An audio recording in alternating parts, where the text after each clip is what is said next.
1 февральда универсаль спорт залы 27 ұйышма предприятиедан 11 команданы қабыл етті. Спартакиаданы ашу тантанасында район башлығы Рамил Муллин командаларға оңышлар тіледі.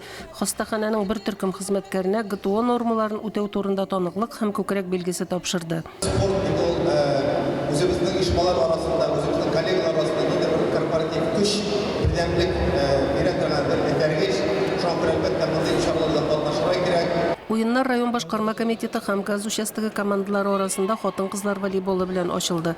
Хатын-кызлар волейболында район советы һәм башкарма комитеты командасы беренче, эчке эшләр бүлеге икенче, комета командасы өченче урынны яулады. Ир-егетләр бадминтонда көч сынашты.